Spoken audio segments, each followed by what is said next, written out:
نحمدہ و نصلی علی رسولہ الکریم، اما بعد، فاعوذ باللہ من الشیطان الرجیم، بسم اللہ الرحمن الرحیم۔ ہر جاں ذکر شفاعت کیجیے، نار سے بچنے کی صورت کیجیے۔ ہمارا نصب العین حق کی تلاش، حق کے راستے میں چاہے کسی رشتے، خاندان یا فرقے کی غلط عقائد سامنے آ جائیں تو اللہ اور اس کے رسول کی اطاعت کی غرض سے حق کو حق اور باطل کو باطل کہنے میں نہیں ہچکچائیں گے انشاءاللہ۔ سورۃ توبہ کی آیت نمبر 23۔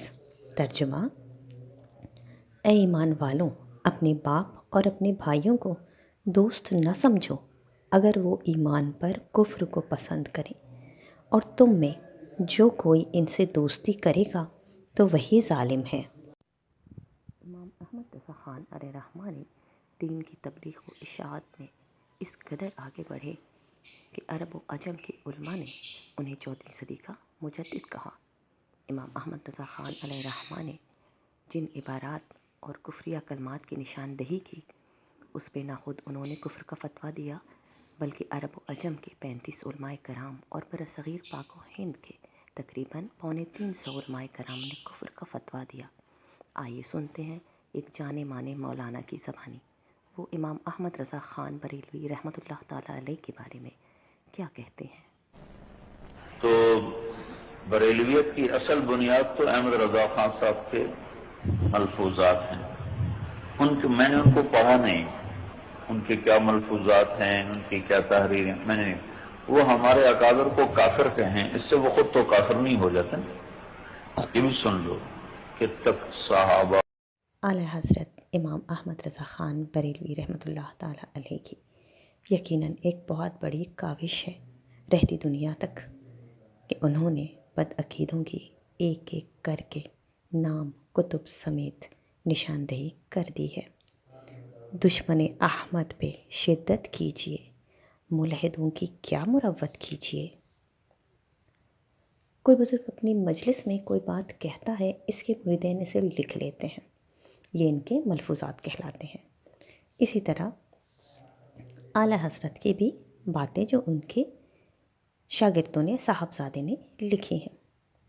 مولانا صاحب کہتے ہیں کہ بریلویت کی اصل اعلیٰ حضرت کی ملفوظات ہیں۔ میں نے ان کو پڑھا نہیں، اب پڑھا ہی نہیں تو ان کو معلوم کیسے ہوا؟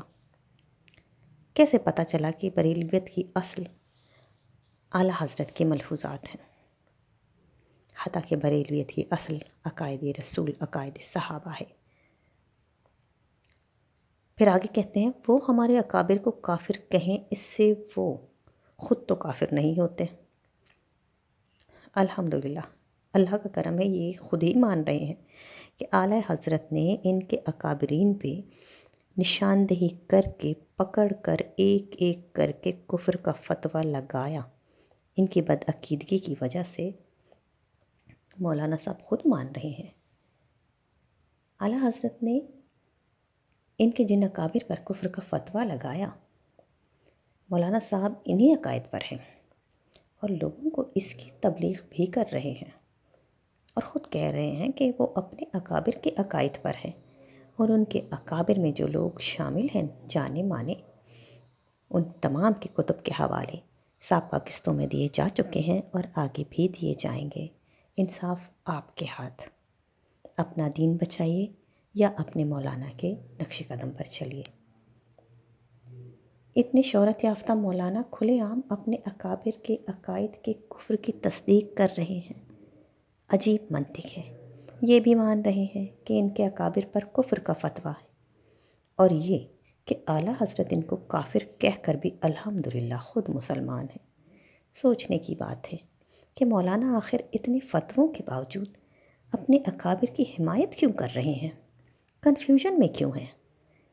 جبکہ ان کفریہ عبارات پر ان کے کچھ اکابر کے شاگردوں نے خود ان کی مذمت کی ہے اور ان سے ان کفریہ عقائد پر رجوع کرنے کے لیے بھی کہا ہے۔